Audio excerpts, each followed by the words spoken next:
What's up, guys? Welcome back to my channel. Today's video, I'm showing you every single Spider-Man movie I own in my Blu-ray and Steelbook collection. If you are new here on my channel and you love and adore physical media content, then hit that red subscribe down below if you have not already, the like button, but most importantly, that notification bell so you don't miss anything in the future. And I just want to say really quickly before I get to the collection, I went and saw Spider-Man No Way Home yesterday. And all I have to say, one word to describe this movie: experience. It is an experience. You will geek out for 2.5 hours. So I highly recommend that you go and see this movie and support the local movie theaters.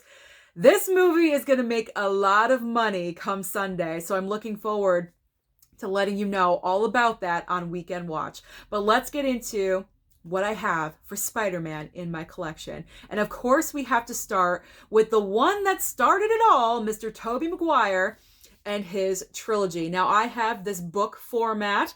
Some people enjoy it. A lot of people don't, but that's okay because of the discs. But I haven't had any problems with my discs. They play just fine every single time, so I don't have an issue. I really like this format because of the pictures inside. I think it's amazing, and just the way it looks. That shot is iconic with Doc Ock on the train. That's an incredible picture right there. And the very end with him and Mary Jane. I love it. So I enjoy this format a lot.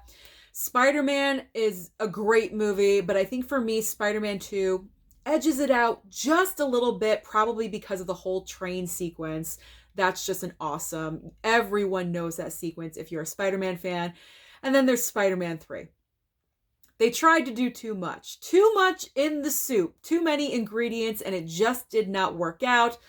But we learn from those mistakes, hopefully. So the trilogy as a whole, it is so iconic. And the 4K trilogy is actually going to be released very soon.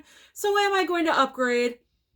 Probably, most likely, because that's me. That's who I am. I double dip all the time. I gotta get that 4K. But for now, I have the regular Blu-ray trilogy in here in this little book. So I enjoy it. Moving on to the Amazing Spider-Man, Mr. Andrew Garfield. So obviously I picked up the Blu-rays first. So picked up the Amazing Spider-Man at the Dollar Tree. This was one heck of a find. I couldn't believe it. In one of the random drops of Blu-rays at Dollar Tree, found the Amazing Spider-Man. So this was an excellent find. I enjoyed this movie. I like Andrew Garfield's interpretation of Spider-Man. It's different, and also being Peter Parker, it's a little bit different. He definitely puts his own stamp on the character. He's not my favorite Spider-Man. I do have to say that, but I enjoy it for what he was trying to do. I respect it.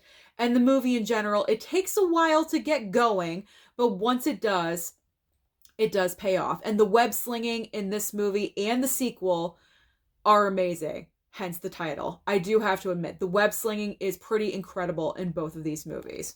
So got the first one. Picked up the second one, the hot mess of Amazing Spider-Man 2. Amazing web slinging, but too much trying to happen. It has Spider-Man 3 syndrome. But again, we kind of at this point accept it for what it is. We all know it's on the bottom tier of the Spider-Man movies. But that's all right. That's all right. What works best in Amazing Spider-Man 2 are the emotional moments, especially at that point.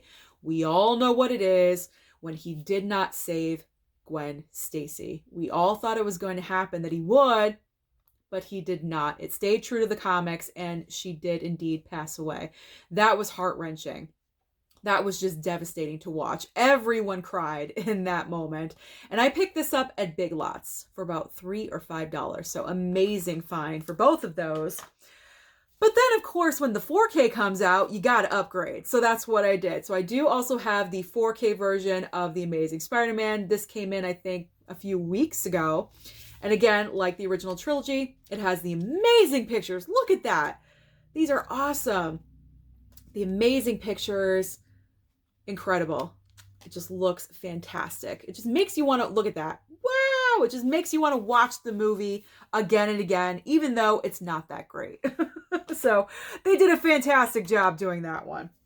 Now let's go to the Spider-Man that we are in his universe right now, and that is Mr. Tom Holland, our current Spider-Man, and I have 5 steelbooks dedicated to him. 5 steelbooks? Susan, why 5 steelbooks?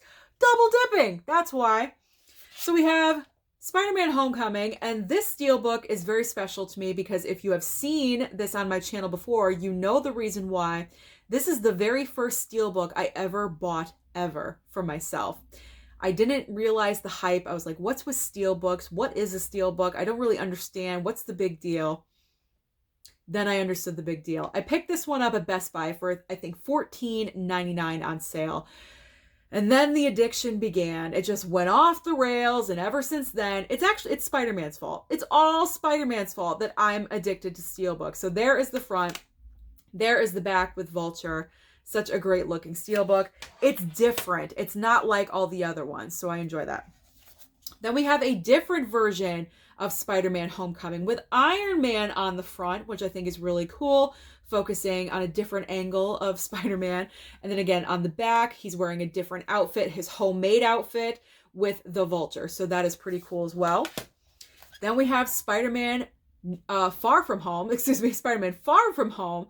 We got to switch up the names a little bit. They're a little bit too similar. But there's a lot going on the cover of this steelbook. Pretty much every single person in the cast, main people, is on the cover artwork of Far From Home. But that's okay. It works. You have the flames, and you have the dark sky. You have Mysterio. And then the back, you have him in the black outfit. And then him walking around with Mary Jane. So there's a lot happening. You get your money's worth with this one, because there's nothing boring about this steelbook whatsoever. And now, courtesy of Evander from over in the UK, Slayer Reviews, I just did my Christmas gift exchange unboxing, and he was so generous to send me Spider-Man steelbooks. And I said, oh, thank God, that's going to help me out with this video. So I was really thrilled. So he sent me pretty much the same exact steelbooks I just showed you, but they are lenticular. So here's Homecoming. There we go, lenticular, and Far From Home. This one is pretty great. Woo! That's incredible. That is really nice looking. I highly, highly enjoy those. But we're not done yet. We can't forget about Into the Spider-Verse. Come on. So here is the regular Blu-ray. I enjoyed Into the Spider-Verse a lot more than I thought I was going to, because I don't gravitate towards animation. But because it's Spider-Man, I gave it a chance. And I'm really happy that I did. So Into the Spider-Verse, regular Blu-ray. I think I picked that up at Target or something. And then Best Buy was having a sale on steelbooks. All steelbooks were $14.99 at that point, and Into the Spider-Verse was one of them. So you know I had to upgrade and get the steelbook. So there is the front, and there is the back. It is simple, but it gets the job done. So that is everything. Every single Blu-ray and steelbook I own with Spider-Man. Well, the Spider-Man movies. Thank you so much for watching, guys. Let me know your favorite Spider-Man movie down below in the comment section. Don't forget to like and subscribe, and I'll see you next time.